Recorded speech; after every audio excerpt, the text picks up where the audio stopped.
Hello everyone शांति पाठशाला को मु आपण मानंकु स्वागत जनाउछि। आजिकार एक नूतन वीडियो रे आमे आलोचना करिबा विज्ञान दिवस उपलक्षे एक सुंदर भाषण।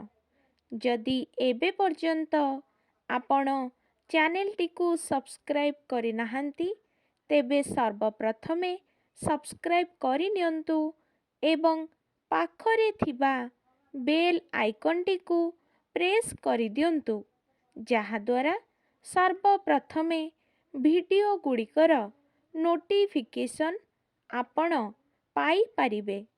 तेबे चलंतु आरंभ करिबा। सम्मान्य सभापति महोदय, पूज्य गुरुजी गुरुमा, सज्जन मंडली, स्नेहर छात्र छात्री गण, प्रतियोगी वृंद एवं आजिकार सभारे उपस्थित पूज्य विचारक मंडली, आजि हेउछि विज्ञान दिवस। एही दिवस अवसर मते किछि कहिबार सुजोग मिलिथिबारु मु निजको धन्य मने करूअछि। आजि हेउछि फेब्रुआरी 28 तारिख। भारतर सुनाम धन्य वैज्ञानिक चंद्रशेखर भेंकट रमण नोबेल पुरस्कार पाइबा पूर्वरु फेब्रुआरी 28 तारिख रे तांकर गवेषणामूलक संदर्भ रमण एफेक्ट्स बा रमण प्रभाव गोटिए वैज्ञानिक संपादन रे प्रेस करिथिले। से दिन थिला 1928 मसीहा फेब्रुआरी 28 तारिख। खंडिए दर्पण, गोटिए लेंस, गोटिए रंगछणा काच ओ गोटिए दूरवीक्षण यंत्र द्वारा आविष्कृत हेला रमण प्रभाव। पाश्चात्य वैज्ञानिक माने आश्चर्य हेले। डॉक्टर चंद्रशेखर भेंकट रमण 1888 मसीहा नवेम्बर 6 तारिख रे तामिलनाडुर आयनपेटा रे जन्मग्रहण करिथिले। 1930 रे से नोबेल पुरस्कार पाइथिले। 1954 मसीहा रे प्रथम भारत रत्न पुरस्कार ग्रहण करिथिले। 1958 मसीहा रे रूसियार सर्वश्रेष्ठ लेनिन शांति पुरस्कारर अधिकारी होइथिले।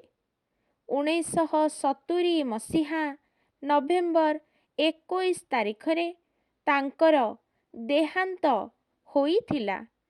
से दिनर स्मारकी मने रखिबा लागी भारतर सर्वत्र जातीय विज्ञान दिवस रूपे पालन करा जाउछि।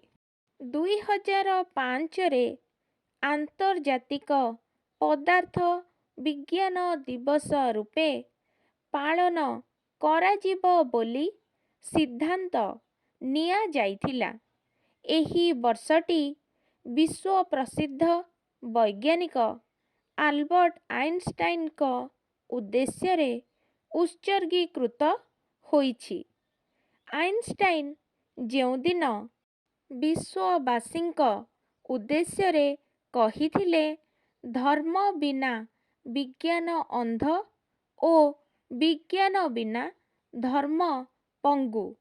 से दिन सारा विश्व रे गोटिए चमक खेली जाइथिला। विज्ञान पृथ्वी को गोटिए डोरी रे बांधी रखिछि। विज्ञान ओ प्रजुक्ति विद्यार अंकुशहीन जय यात्रा पृथ्वी बक्षरे गोटिए परिपोषणकारी प्रदूषण मुक्त सुस्थ समाज ପ୍ରତିଷ୍ଠା ପାଇଁ ପ୍ରଚେଷ୍ଟା ଚଳାଇଛି। ବିଗତ ଶତାବ୍ଦୀରେ ଭୌତିକ ବିଜ୍ଞାନ, ପ୍ରାଣୀ ବିଜ୍ଞାନ, ମହାଶୂନ୍ୟ ବିଜ୍ଞାନ ଉପରେ ଆଲୋଚନା କରାଯାଇଥିଲା। ଚଳିତ ଶତାବ୍ଦୀରେ ଜୈବ ପ୍ରଯୁକ୍ତି ବିଦ୍ୟା, ଜେନେଟିକ୍ ଇଞ୍ଜିନିୟରିଂ, ମଲିକୁଲାର ଜେନେଟିକ୍ସର ପ୍ରଭୃତ ଉନ୍ନତି ହୋଇଛି।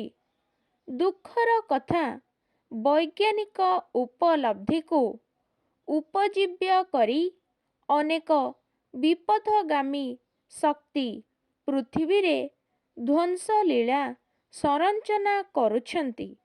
ବିଜ୍ଞାନ ବଳରେ ମଣିଷ ଆଜି ଧର୍ମ ରାସ୍ତାରେ ନ ଯାଇ ଅଧର୍ମର ଯାତ୍ରା କରୁଛି।